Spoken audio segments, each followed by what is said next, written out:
অতীতে বহুবার শাসক দলের নেতা কর্মীদের একাংশের বিরুদ্ধে সরাসরি আবাস প্রাপকদের থেকে কাটমানি নেওয়ার অভিযোগ উঠেছে। এ নিয়ে একাধিকবার প্রশাসনিক বৈঠক থেকে কড়া বার্তা দিয়েছেন তৃণমূল সুপ্রিমো, কিন্তু বাস্তব ছবিটা একই রয়ে গিয়েছে। এবার আবাসের কাটমানি না দেওয়ায় দলের কর্মীকেই মারধরের অভিযোগ তৃণমূলের বুথ সভাপতির বিরুদ্ধে। কোচবিহার শালবাড়ি ১ নম্বর গ্রাম পঞ্চায়েত এলাকার ঘটনা। অভিযোগ উঠেছে প্রত্যেকের বাড়ি বাড়ি গিয়ে প্রধানমন্ত্রী আবাস যোজনার ঘর পাইয়ে দেওয়ার নাম করে টাকার দাবি করে তৃণমূলের বুথ সভাপতি। এই ঘরের টাকা তুই টাকা দিস তাহলে তোর নামে ঘর ঢুকবে, নাহলে ঢুকবে না। লিস্টে আপনার নাম আছে? হ্যাঁ, লিস্টে নাম আছে। তাহলে টাকাটা কিসের জন্য চাইলো? টাকাটা চাইলো, এটা ভোট চাইলো। ওদের টাকা দিতে হবে? হ্যাঁ, টাকা দিতে হবে। কারা চায় টাকা? টাকা চাইলো ওই যে সুবল বর্মন, ওই বুথ সভাপতি তৃণমূলের। তাই আমি বলছি যে না, টাকা দিব না। তোমারই একটা হুঁশি মারলো। হুঁশি মারাতে আমিও হাত উঠাইলাম, কে জানি আমার হাতটা ধরে ফেললো।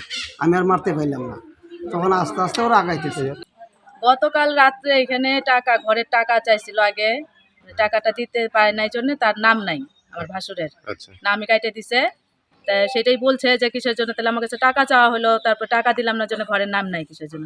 এই জন্য ওরা কয়েকজন আসছিল, ৭-৮ জন। এইখানকার বুথ সভাপতি সুবল বর্মন, সঙ্গে চান, দুলাল, শত, লালমোহন সবাই আসছিল। এসে কথায় কথায় ধরে মারছে। ভিত্তিহীন অভিযোগ সাফাই তৃণমূলের বুথ সভাপতির। এটা ভিত্তিহীন অভিযোগ, আমি ওখানে যাই নাই।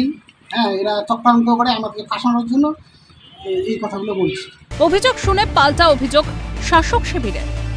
বাসিন্দা সুভাষ দাস, তার এবারের সার্ভেতে নামটা নাই জন্য আমাদের যিনি বুথ সভাপতি আছেন তাকে বিভিন্নভাবে গালিগালাজ করা হয়েছে এবং দলকেও গালিগালাজ করা হয়েছে। তৃণমূল কাটমানি চক্র চালাচ্ছে, তীব্র কটাক্ষ পদ্ম শিবিরের। করে বিধায়করা এরা একটা কাটমানি চক্র চালাচ্ছে। আজকে বিভিন্ন জায়গায় কোথায় এরকম দুর্নীতি ওদের বাদ আছে? কোনো একটা জায়গায় দুর্নীতি বা সমস্ত জায়গায় ওদের দুর্নীতি। সুতরাং বুথ সভাপতি করেছে, এটা স্বাভাবিক বিষয়, কারণ বুথ সভাপতি জানে সবাই যদি চুরি করে, তো আমার চুরি করতে কি আছে? চুরি অধিকার।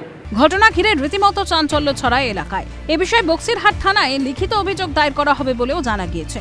মুখ্যমন্ত্রীর নির্দেশকে বুড়ো আঙুল দেখিয়ে উপভোক্তার হকের আবাসের টাকাতেও নজর দিচ্ছে শাসক দলের নেতারা।